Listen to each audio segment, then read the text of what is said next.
Hello, Next Geners. Welcome to our Thursday form preview show.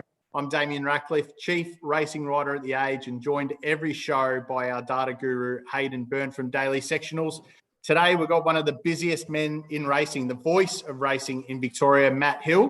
Great to have you on the show, Matt. It's a busy week. You've had Saturday at Caulfield, a Wednesday at Caulfield, and this Saturday again. So I appreciate you squeezing in some time to chat to us young fellas. Oh, absolute pleasure, Damien. Good to see you and Hayden. And you scared me a bit with the next gen line. I don't know if I qualify. I'm 40 now, so maybe I'll just pretend to sneak in for today. We did joke that we've had Dr. Turf on the show, so I think you qualify pretty easily, mate. Tell us, we love talking on this show with our guests about how they do the form. You're in a unique position where you've actually got to call the race. Are you speed mapping horses during the week? How do you get to, or what does your week look like in the build-up to a call? Well, obviously, like you guys, you watch enough races like I do to know where horses are going to sit in the run, etc. It's a hard one because I like doing the form like everybody else. I find it, as you know, like everybody else, a challenge to try and find a winner, in particular, find something at odds, you know. But fundamentally, my role is to call what is happening there and there. They use that overused expression about mindfulness and living in the moment. Literally, I have to broadcast what is happening in that 2.5 minutes of, say, a Caulfield Cup. So you can't go in, too preconceived about what's going to happen. Obviously, in the Caulfield Cup on Saturday, we're expecting Incentivise to be up there from a wide gate. You would expect that. And there'll be certainly something to talk about if he's back in the field early on. So I will do speed, I'll casually do the speed map, and I'll have it on my notes for each race, just in case a horse is back in the field that should be up the front or vice versa, because it's important narrative for the actual race call itself. But as far as preparation goes, I'm a little bit multi-layered. I tend to do a couple of hours on the Wednesday when the acceptances come out, just like everybody else would do, have a bit of a sift through, set of tips, and then by Thursday, it's a good day to sit in the office and look at some replays. And then once I've sort of noted down what I like personally, and I wouldn't do the form, as long as what, say, a Dean Lester would do, or even Hayden or yourself.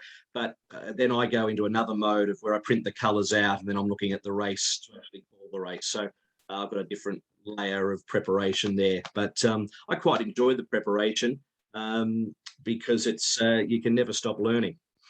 Do you enjoy flicking from replays on racing.com, some on the Racing New South Wales website? Yeah. That would be difficult. But what are you looking for as well when you're doing the replays? Well, I personally love finding something at a price. So if there's something at 20s that I can find that was held up last start, I really do think that the best way to find winners is via the tapes. There's no doubt about that. I don't know how people did it in the 80s and the 90s when you used to just get the form guide and get the plotted form, and they'd say a horse was unlucky, but you never really saw it. So it's all at our fingertips nowadays, and that's important to have a look at every horse's run, because a lot of punters are doing exactly the same thing nowadays. So it can be an onerous process, though, to answer the question, going from website to website. So hopefully that'll all clear itself up in due course. But it was better than the old days where some of the old race callers in the 70s used to sell their cassette tapes to punters so they can listen to the races to follow the form. So I suppose we're pretty lucky nowadays. We've got free-to-wear racing. We've got racing coverage seemingly coming out of everywhere, and also the internet. So I think we're pretty well served. Hayden? Do you like to have a bet, Matt, or you strictly business on a Saturday?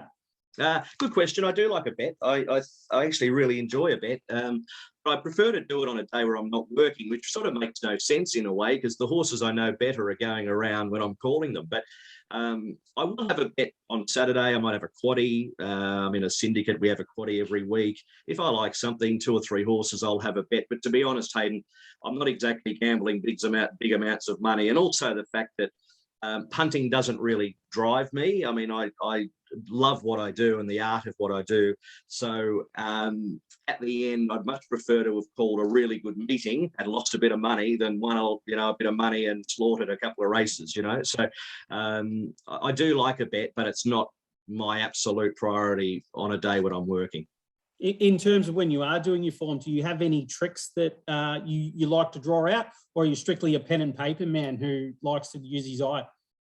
Oh, I like to use the eye, absolutely. But you've got to back it up with fact as well. You've got to back it up with the figures. And I'm not really an expert on rating races. I know a lot of people do that. A lot of people look at sectionals. Sectionals I quite like. In particular, the last 600 metres, I'll have a really good think about that.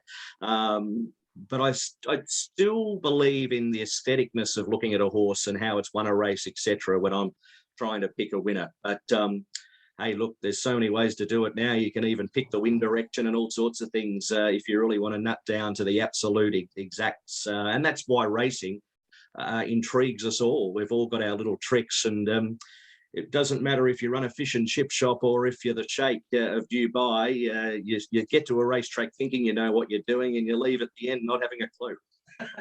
How did you go about breaking down the form then for the Caulfield Cup? Clearly, Incentivise makes your life a little bit easier. He's drawn out wide, and he also loves to go forward. He does. Well, when it first came out, barrier 20, I thought, oh, this is going to be very, very interesting. But when you look back at old Caulfield Cups, good horses have done some, big things to win Caulfield Cups. And even Northerly was caught wide very early on, and what a mighty horse he was. And there's also, I don't know what you guys reckon, but when it comes to races, particularly the handicaps, the Caulfield Cup, the Melbourne Cup, you start looking at horses and giving them more of a chance than they actually are because it's the Caulfield Cup or the Melbourne Cup. I've just got a feeling, as much as I absolutely loathe tipping favourites, I think he's the best horse in the race. I think he's clearly the best horse in the race. I think they'll get off the fence. It'll be race 27 of the week by the time we've got to it. It'll be wet. They would have carved the track up. I think it's going to be similar to probably Desperado's Cup in 2010, where they fanned and they were right across the track. And I think even if he doesn't lead, Preble will find it back somewhere, and he might just outgrind them. I think he's too good for them, to be honest. But I do think the next wave of horses are interesting. I'm interested in Duis for the fact that she was so good winning the Oaks in Queensland, and she's no mug. And that was an absolute well-executed plan to win the Coonji Wednesday and get the extra distance in the legs for Saturday. I'm interested in her. Interested in Belfie. I reckon that win last week. 7 horses, incidentally, and I thought there would have been more, but 7 have done the Herbert Power Caulfield Cup double. I thought there might have been more. He took off at the 500 like it was almost a Caulfield Cup rehearsal. That's where they tend to get going, and I reckon Ollie's done that deliberately to just see how good he really is. So I think he's going to try and give Incentivise a real race. And then there's probably 2 horses that I've looked at, that I've followed, just as you say, by looking at replays, that I think we can't forget, at least for exotics, and that's the Chosen One, who was terrific in the race last year, importantly, and has just been running eye catcher after eye catcher. The other horse who's a dead set 2,400 metre horse, he was all the rage. We were talking about him halfway through the year when he was going, I think, for his 4th derby, as Explosive Jack. Now, that's all without having a look at wet track form. I'm assuming Explosive Jack's not really going to be the horse on a wet track, but the others handle it, and I think that's probably the race. How heavy do you think it might get? Well, as I sit here as a time of recording on a Thursday afternoon, Damien, it was, last night we're almost, kept awake because of the wind and the rain. So obviously we had a pretty good pizzling overnight. And as far as now, the next 36 hours, if it's a soft 6 now and we get the rain we're expected to, it's got to be a heavy night. It has to be. So it's going to be heavy. I think the track will be heavy, and I think Incentivise will be the best horse in the race. Hayden? From a caller's perspective, it's interesting when you go back and you do watch the old Cups, the old Melbourne Cups, the old Caulfield Cups. When you get, I call Incentivise a highlight runner, for example, I feel like the race revolves around him from a media perspective, from everyone's conversation during the week. And you seem to find from a caller's perspective, Matt, that the race revolves around him in the call. Is that something you're mindful of, or is that something that just occurs on the day? Well, obviously, we've done the work leading in, and I mean, I love horse racing that much. I follow it day in, day out. So I'm obviously looking at all the stars and the horses and the stories. It might even be a jockey might revolve around a race meeting at times. Well, of course, we did halfway through the year, didn't we, with Jamie Carr at Caulfield? But I reckon in a race caller sense, you are concentrating on the favourite in any race, because it makes sense, because the majority of the money's on that horse. So that would mean the majority of the lister wants to know about that horse. So I guess it's not a balanced call in that respect. If you've got a $1.50 favourite, you really do have to concentrate on that horse, because that's what the punter's expecting you to do. So I think it's important. You mentioned about punting earlier on. I think it's important to be a punting race caller, even though I'm not going to sit here and say that I put my house on a horse every week.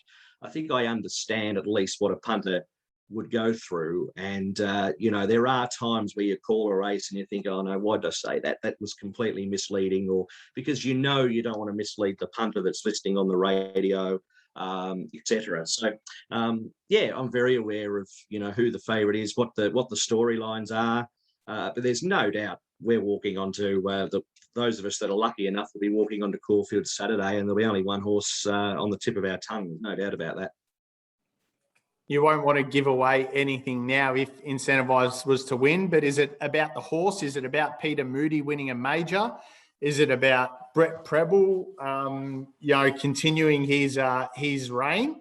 Can you give us a little hint on what you think the story is if Incentivise wins? I think you've sort of nailed all the stories in one. Is Peter Moody the story? Possibly, because he hasn't won. I mean, if you actually had sat down without the knowledge of the story, you would have assumed Peter Moody would have won the one of the 4 Grand Slams by now. It's just one of those things he hasn't. So, I mean, it's a very important thing for him.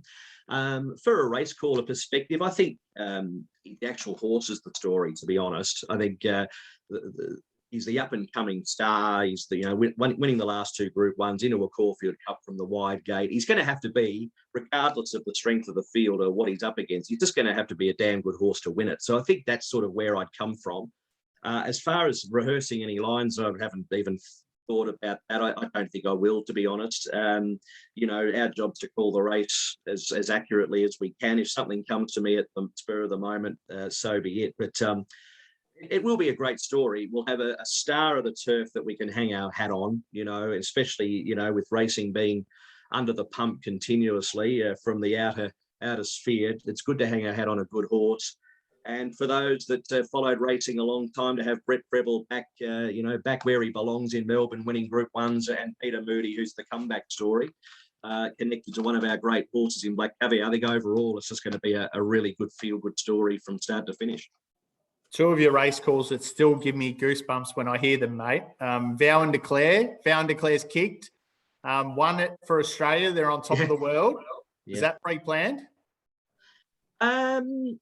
No.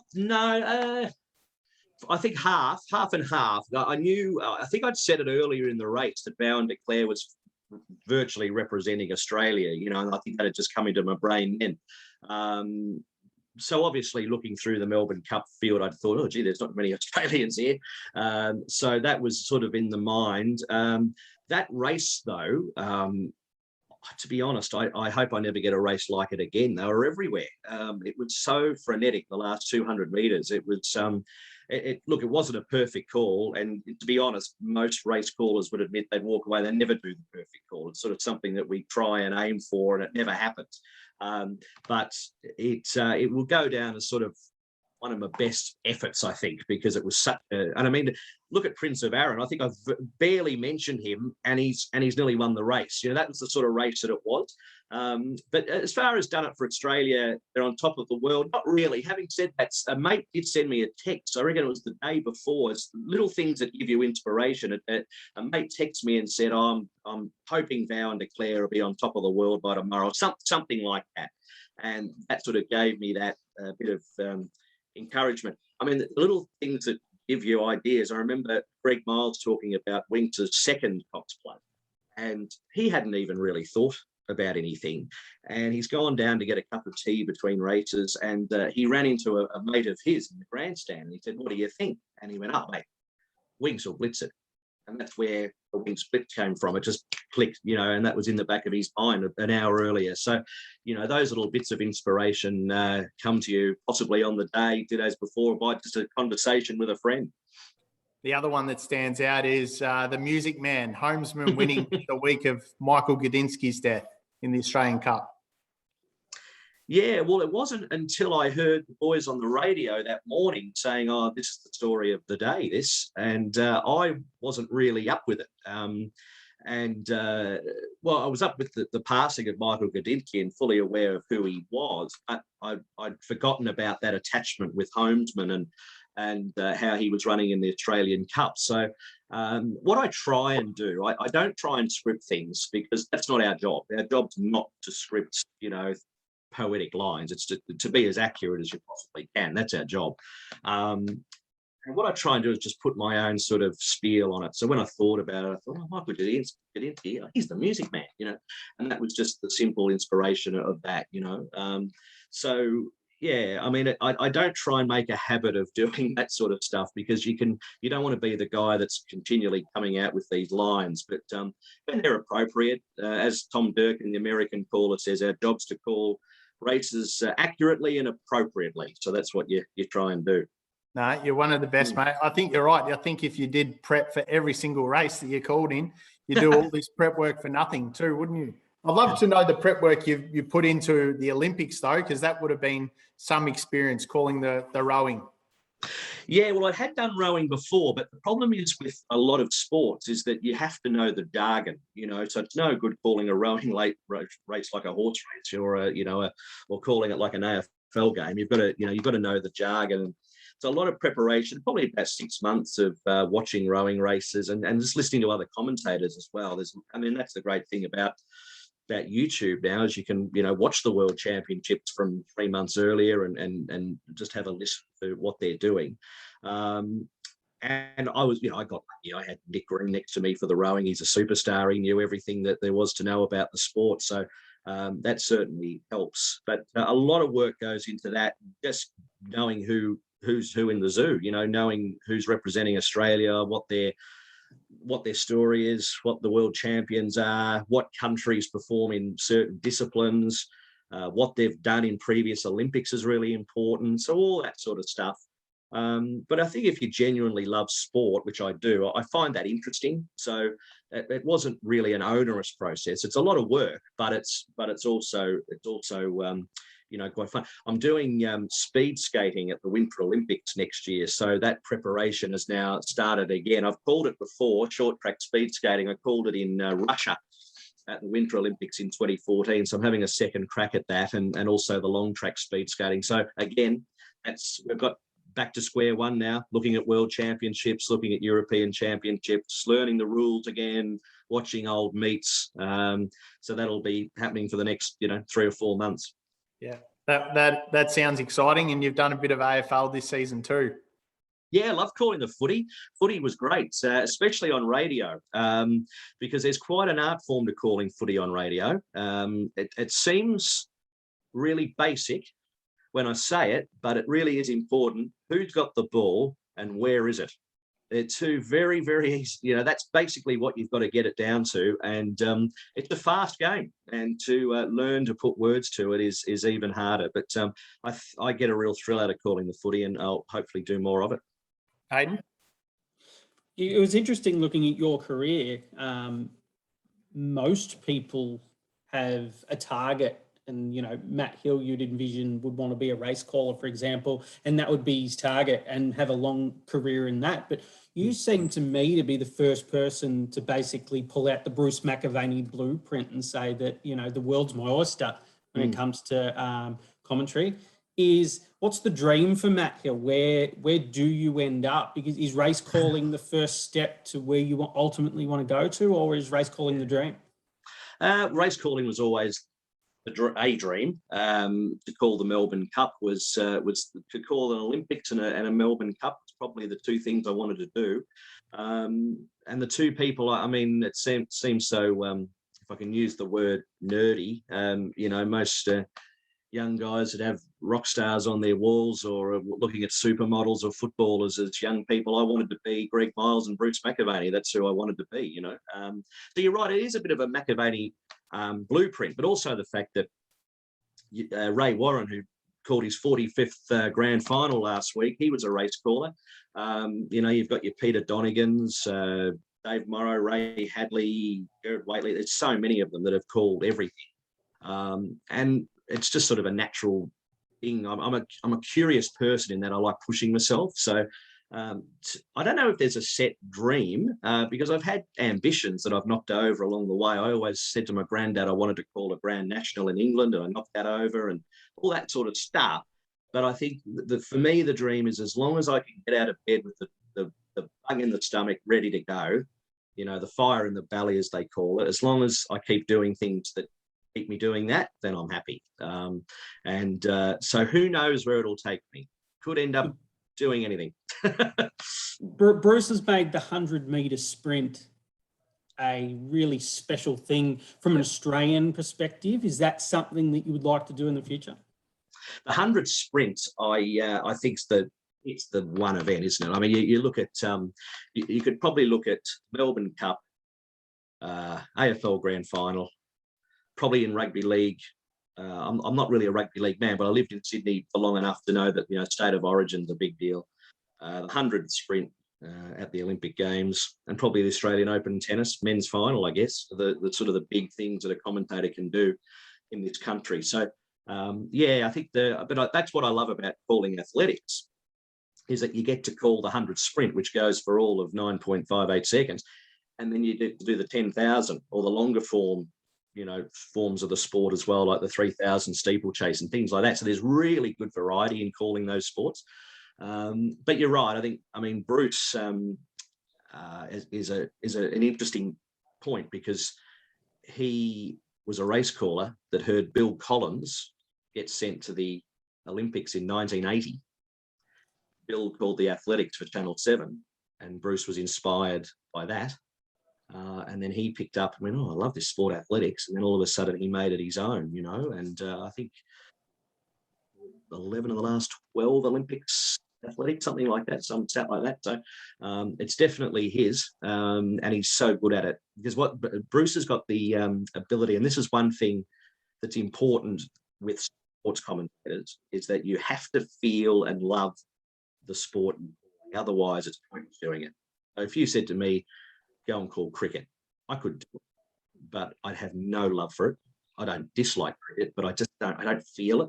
Whereas when Bruce calls athletics or AFL, he loves it, feels it, and that's what you want to do. You want to do things that kind of make your heart sing. You don't want to be doing stuff that it's onerous, So you're right. I think he just has turned athletics into his because he genuinely loves it. Yeah, when it comes to calling big events, sometimes you can hear in a caller's voice, or I like to think that you can hear in a caller's voice that they want something to happen. They can feel a moment, and if they feel like they're part of it and they're trying to lift it. With Bruce, I felt like Bruce had a really special moment there with Peter Boll. And he really wanted to will him over the line to at least medal. I felt like Bruce was trying to draw off the call from Kathy Freeman, and he sensed how special that moment is. It's probably the greatest call in Australian history. Did you feel that Bruce was trying to will Bowl over the line to medal? I think so. Yeah, I think so. I actually heard that call in the car. I didn't watch it live, or it was live, but it was on the radio. And that was a great thing to listen. I still think listening to things on the radio is just a pure form of it. And I did get that sense. But also the fact that it is a matter of calling what you see, So, I mean, Bruce has had the ability to call some of the great things. I remember it was Djokovic's big win of the Australian Open, and the 5-setter that went for 5.5 hours. And he said, no words that I can say will ever do this justice. And then, the grand final draw Collingwood and Kilburn players are flat out on their back, and Brewster says it's unbelievable, So it's just the task, and that's the fun part, is most sports broadcasters, even race callers, their whole life, they could work for 40, 50 years, Hayden, and be defined on a few words, So basically, Al Michaels in America, he said, "Do you believe in miracles?" which created the Miracle on Ice, America, Russia in ice hockey. That defined his career. And for Bruce, it was, Kathy's lifting. What a legend, what a champion, So we live for that. To put a few words to a great moment. That's basically why we do it. You probably remember a couple of young fellas that got splashed all over social media, Matt. Mitch Maguire and Nick Enid, or Eno. They memorised the race. I think it was Chautauqua in the Manikato 2015 at a pub, and they were recalled it off the top of their head. Are you able to recall races off the top of your head, or you have to move on pretty quick, I'm guessing? I couldn't remember my calls. I know that. I think if you watch a race long enough and over again, you might. To memorise a whole race, though, that's freaky. I reckon I could just about call the last 200 of Testarossa Reduced Choice of Greg Miles's famous call of the Caulfield Guineas. But I tell you what, I'd be struggling to do the whole race. It's a freakish thing to do. So I better get them right, I suppose, the next few years, because now I know I've got a couple of blokes trying to mimic me. Yeah, I think you did interview those guys on racing.com after the last one night. That's right. They've actually recorded a phantom call of this week's Everest Forest. Due to technical issues, we can't share it here, but we will share it in the Facebook group. But I'm guessing phantom calls must be your worst nightmare to actually try and predict how a race might actually pan out. Well, the thing is, because a phantom call's not real. It's not our actual job, so it's not something that's tangible. But I do get asked to do a lot of them. I must admit, and a lot of them are silly too. A lot of them aren't serious. They're not the easiest things to roll into either, because when you do a phantom call, you actually do have a lot of people listening thinking, well, why has he got Incentivized running 9th, and why has he got Persan running, like they actually do take it quite seriously. So I know a lot of the race callers, guys like, legends like Paul Ambrosoli and all that, they hated doing them, absolutely hated doing phantom calls. But those boys have made it a fine. It's a great party trick, and hey, if they can make some money out of it, why not? Yeah, exactly. I think it was Bruce who might have done the Melbourne Cup, the greatest of all time, but I'm not sure if he actually had the computer simulator do it and he was able to watch the horses on the computer simulator, or if they reverse engineered it and he came up with the result and then they computer engineered it to him. I'm not too sure. Do you remember? That was the one that was the greatest cup never run, wasn't it? Yeah, that's right. About 5 or 6 years ago. I think they probably got the result. I reckon he would have called it off the vision simulator, and to try to sort of bring a natural race caller flair to it. It was lovely hearing him doing it, though, because I know deep down of the conversations I have with him that there's a part of him that would still love to be, when they're at the gates for the Melbourne Cup, he'd love to be actually calling it, as I say, it's all about the fire in the belly, isn't it? Once it disappears, it'll be a sad day, but he still absolutely adores it. And I know one thing, and he'll tell you this himself, that if he was forced to tell you what his greatest love is, I know what it is, and that's horse racing. Mate, you've been very generous with your time. Give us your top 4 again for the Caulfield Cup, and are there any other runners you're really excited to call tomorrow? Well, I actually think the other races, there's, I'm looking forward to the Oaks, or I call them the Oaks and Derby trials, but the 3-year-old races, I think they're always interesting. We're at an interesting time in this country when it comes to those horses too, because, Derby's 2,500 metres. Is it getting to a stage where it's too long? That's a conversation for another day. But, they're always interesting races to watch. But look, for Caulfield Cup, I think Incentivized probably will win. I think Delphi will run second. And then I'll put the Chosen One and Duis fighting out the minors. Nothing too creative there. I think there are a few horses around the mark that could fill a hole. I know you're quite keen on young Berta. You've got a special guest just appearing in the corner of your screen there too. I noticed, Damien. We'll get her tip shortly, ladies and gentlemen.